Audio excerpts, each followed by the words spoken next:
The National Disability Insurance Scheme is failing many Australians with profound disability. More than 43,000 people with intensive support packages are seeing little benefit from a scheme that was supposed to give them greater choice and improved independence. Last year's reports from the Disability Royal Commission and the NDIS review called for significant reform and a wider range of housing and support services.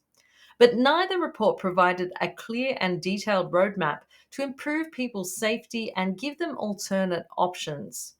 And the federal government's recent response to the Disability Royal Commission has kicked some of the more ambitious recommendations made by some commissioners to phase out group homes into the long grass for further consideration. So, how can the government improve housing and support for Australians with intensive needs? Our latest report argues for four major reforms to improve NDIS housing and living supports. And with me today are the report authors Sam Bennett and Hannah Orban. Welcome to you both. Hi there, Kat. Good to be here. Thanks, Kat. Sam, the report is called Better, Safer and More Sustainable Housing and Living Support in the NDIS. Why does housing and living support need to be better, safer and more sustainable? What's going on right now? What's going on right now, Kat, is basically what's been going on for several decades, and therein lies the problem. Because people in this group should have every right to expect that 10 years after an NDIS in Australia, things would be better and things would be different. But for most people, that really isn't the case at the moment.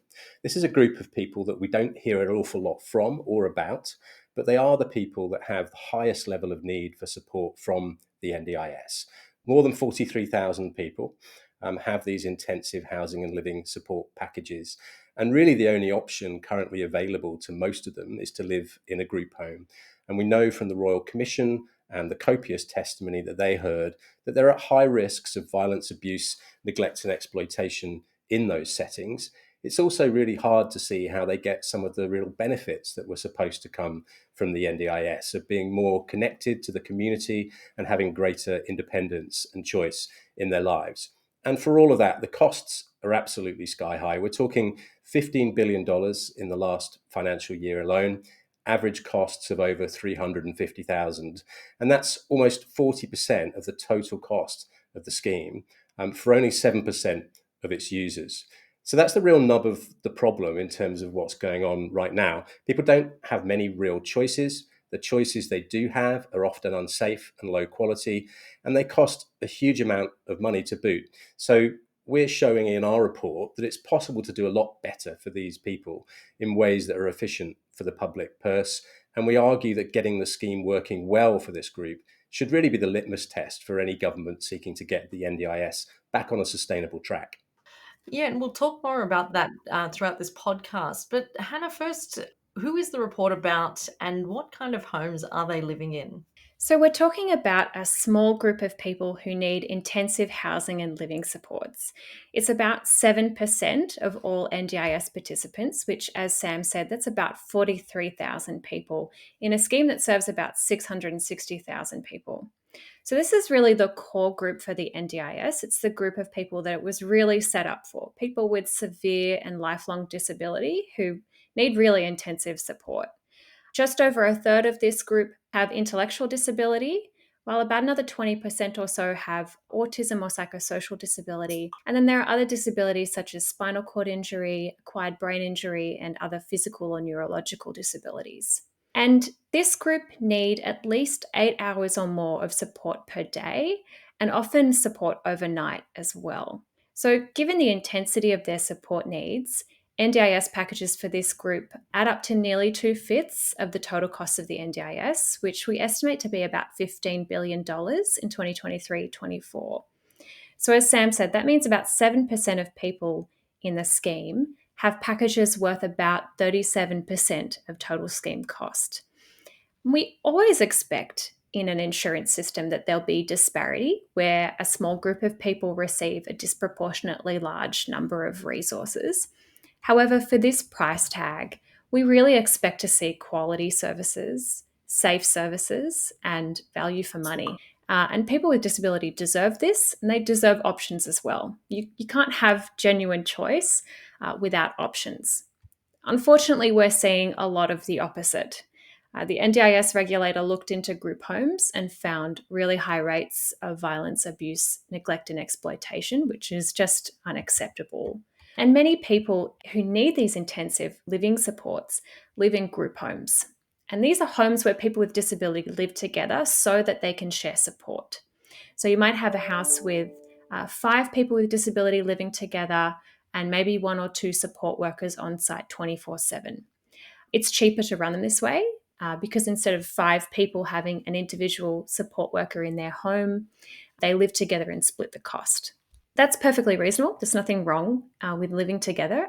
It's really the culture of group homes that's the problem. So they tend to be like mini institutions where it's run more as a service facility than it is as a home. And people who live there don't always get to have a lot of agency or choice about how their life is run, when they get up, what they eat, who provides them with support. And sometimes that support is personal care. It's getting in and out of the shower, getting dressed, using the bathroom. So I think, we would all of us would want to have choice over who was providing us with care like that. So that's sort of what happens in these settings. And often a group home is the only option available to people who have these really intensive support needs. But there are innovative ways to offer intensive support, and it doesn't have to cost more. And that's really what our report is about. So, Hannah, how did this proliferation of group homes happen? So, really, there are 2 reasons we ended up here, 2 main reasons that we ended up here. The first is that deinstitutionalization is unfinished business. So, people with profound disability in Australia, not all of them, but some of them, used to be effectively warehoused in large institutions where they were sort of cut off from a lot of society. People didn't really know what was going on behind closed doors. They were very segregated settings, and they were often large, upwards of 20 people living in an institution. And from the sort of 1970s onwards in Australia and the UK and the US, there was a movement called deinstitutionalization, where people with disability and their friends and family got together and decided, we don't want to live this way anymore. And so deinstitutionalization started as a process. Along that journey, group homes became one of the solutions because they're much smaller. Typically, it's 4 to 5 people living in a house together. And group homes are also economical because people are sharing support. So there's an economy of scale in group homes. Whereas if everyone were living in their own house with a support worker, that would obviously cost a lot more money. So economy of scale is a good feature of group homes, really. It does mean that they're more cost effective. But the issue is really that institutional culture that has proliferated in these settings, and we haven't gotten rid of that yet. So in the report, we talk about the fact that in Australia, we really need to move away from group homes once and for all and finish this process of deinstitutionalizations. But it's perfectly reasonable for people with disability to want to live together. And some people may want to share supports as well. So we are saying to government that they should focus on creating share houses where people with disability are in the driver's seat. They get to choose where they live, who they live with, and who provides them with support, so that people who do want to live together and share supports can do that in a way where they have agency and choice.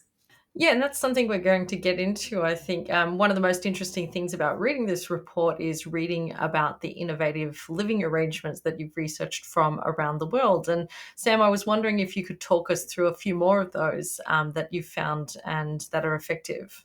Yeah, thanks, Kat. So yeah, we need alternatives. People need to have options in the scheme, and they don't have them at the moment. And you're right, we had a good look at what those look like, both in pockets in Australia, but also to a larger extent overseas. And it was important in doing that we also, for the first time, put a cost to them. So we're able now to actually see which of those alternatives are ones that are going to be viable, that are going to deliver good outcomes for people, but are also going to do that in a way that's efficient for the scheme, which is really important in this very expensive part of the NDIS. The main focus in our report is on what we're calling individualised living arrangements.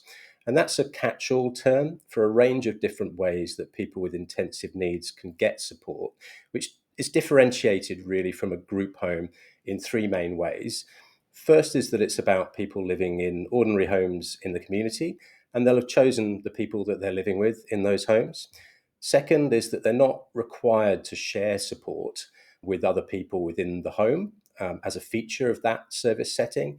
And then third, that they do that in a way that is still cost effective because they utilize a whole range of different kinds of support in the way that the package works. And we talk about that in our report in relation to what we're calling semi-formal support. So a lot of support in the scheme at the moment is formal support. And I mean by that, it's paid support by support workers. It's often rostered, so people coming into the home to provide support when people need it in a group home. People also get informal support if they're lucky and they have family and friends around them, and the scheme can leverage that as well within people's support packages. But what we don't see is what we're calling semi-formal support. So this is support that people get, which comes about as a result of where and with whom they choose to live, whether that's in somebody else's family home, a host family that's invited them to share their lives under their roof, or it's in the person's own home, a rental or a home that they own with a housemate that's providing some support that comes about as a result of them living together in that kind of arrangement. And this is something that really doesn't happen very much in the NDIS at the moment. But when we looked at what's happening in other parts of the world, it's really central to how people with intensive needs get a really good deal from these kinds of systems, really cost-effective support that delivers on them being able to live an ordinary life in the community. And I think when we looked at other places, and Canada and the UK and parts of the US we talk about in our report, these are places with a much lower level of investment actually than Australia has made in disability through the NDIS. But we're lagging behind them in how we support some of our most vulnerable citizens at the moment. There are more than 10,000 people in the UK that are in what they call shared lives arrangements, which is a host family type model that I just described. In British Columbia, in Canada, there are many more people supported in what they're calling home share type arrangements, living with housemates that are providing them with some support. And we see in all of those cases that there are some great benefits that come from that. And we're not saying semi-formal support should replace formal support for everybody all of the time, but where it forms part of the package, there are really good outcomes from that. People have less reliance just on paid workers. They have more unpaid relationships in their lives. It's cost effective, and they're just doing more of the things that the NDIS was all about, sort of living ordinary lives in the community, being included, integrated within ordinary homes rather than in group home settings as happens today. So we think there's a big place for these types of arrangements in the NDIS, far more than there is at the moment. And we've set out some practical ways in our report for how these can be grown and spread, including a new rental subsidy for people wanting to leave group homes or who have intensive needs but don't get specialised housing support from the NDIS at the moment. We think there's a really strong case for these people getting an extra leg up in the rental market and for that being an NDIS support, because the benefits that will accrue for people having more stable housing will be more stable and sustainable NDIS support costs over the medium to longer term. And that makes sense too, because a rental subsidy means people can get all kinds of home share type arrangements, the kind of things we're advocating for, rather than just being channeled into group homes unnecessarily as the default, which is what happens today. And we think a properly resourced commitment to innovation is also a really big, important part of what government needs to do to make sure these kinds of options are available, evaluated, tested, scaled up across Australia. Sam, just quickly, I mean, what do these kinds of innovative home share arrangements look like on a day-to-day basis, say? Well, the two main ones that we looked at were this host type model and this home share type model. And essentially, the host arrangement is where somebody moves into the home of a host, a householder, and that can be a family, it can be a couple, it can be an individual that is inviting the person to join them in their family home, share family life together under their roof. The other one is home share, and that's where people are in rented accommodation or they have their own home and they're getting some support from a housemate that's living with them as part of that arrangement. And these aren't people getting a salary, they're not paid by the hour. These are people that want to provide support but need some kind of reimbursement for that to cover the costs and expenses that they have as a result of that arrangement. So, Hannah, I mean, you've said that there's many people living in group homes. I mean, if we choose to innovate and do new things with disability housing and support, what happens to group homes and the people living in them? So, Kat, we want to see group homes phased out in a matter of years and for them to be replaced with share houses where people with disability who choose to live together and choose to share supports can do so in a way where they're really in the driver's seat and making the decisions on how the house is run. And the house is run like a home and not like a service facility.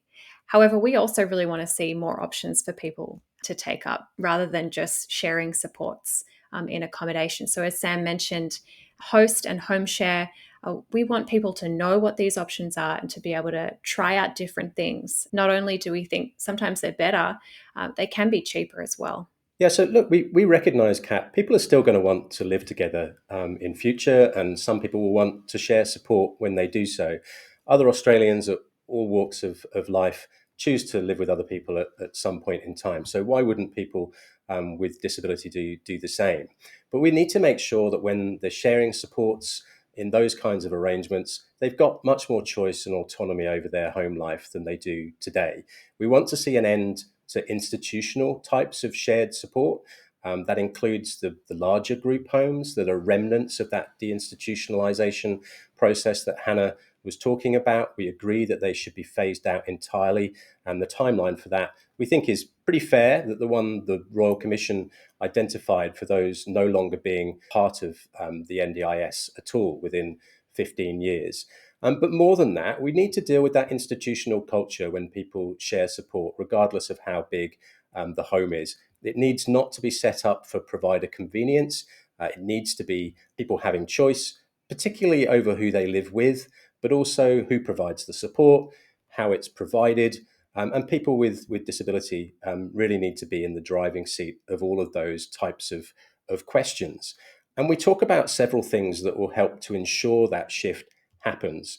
The separation of housing and support is really important. The Disability Royal Commission talked about that. If you have your housing and support provided by the same provider, that can cause you real issues if you want to change who's providing your support. You can be putting your home at risk. So that's a real barrier to people having good choice over how their supports are working. So we think that needs to be phased out within a short time frame.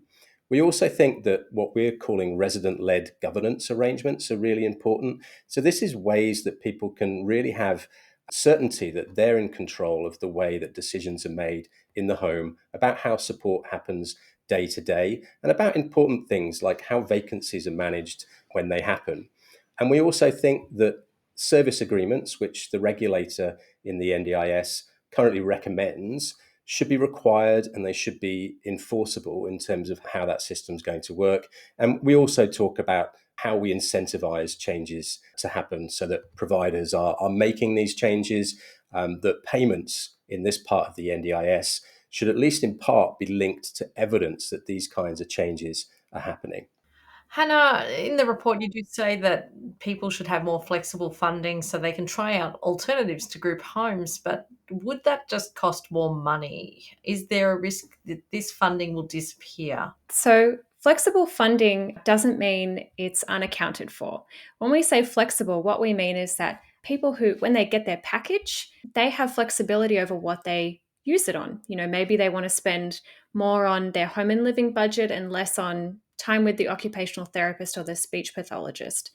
At the moment in the NDIS, people have to decide upfront how many hours of each service they want. But, you know, things can change. And so we want people to be able to have more flexibility in how they use their budget and trying out different home and living options in particular. The good news is that these individualized living arrangements that we have researched and put forward in our report will cost the same or less as group homes. So it doesn't have to cost more money. It's really good news because it means that people have an alternative to sharing support. There is another way of creating housing and living support options in the NDIS where you don't have to share supports and they can still be cost effective. There are still reporting and audit requirements on NDIS spending. So we recommend that in most cases, registered providers should be the ones setting up individualized living arrangements. And as part of the registration process, those providers would have to go through an audit and show how money is being spent and account for it. We also want to see more safeguards, in fact. So we are pushing in our report for there to be inspections of many of these settings. At the moment, the NDIS Quality and Safeguards Commission, which is the regulator of the NDIS, doesn't always know where people live who have housing and living support from the NDIS. And they often can't enter the dwellings to conduct inspections or check on people's well-being.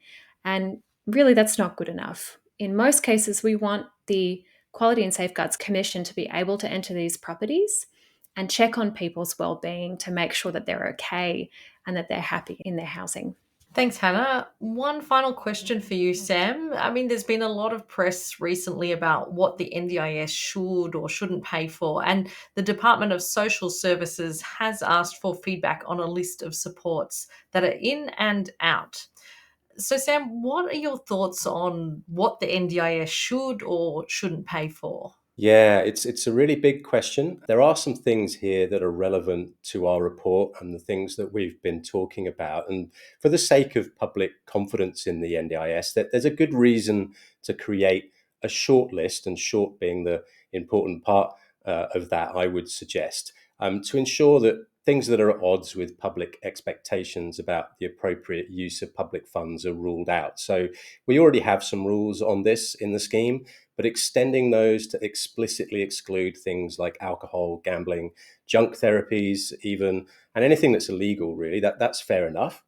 I also think that looking at the other reforms that are in train, extending that list to include foundational supports, which are the supports that need to exist outside the NDIS, that the NDIS review recommended and that governments are busy in the process of negotiating right now, to include those on the list as well. That would make sense so that we avoid any duplication between systems in future.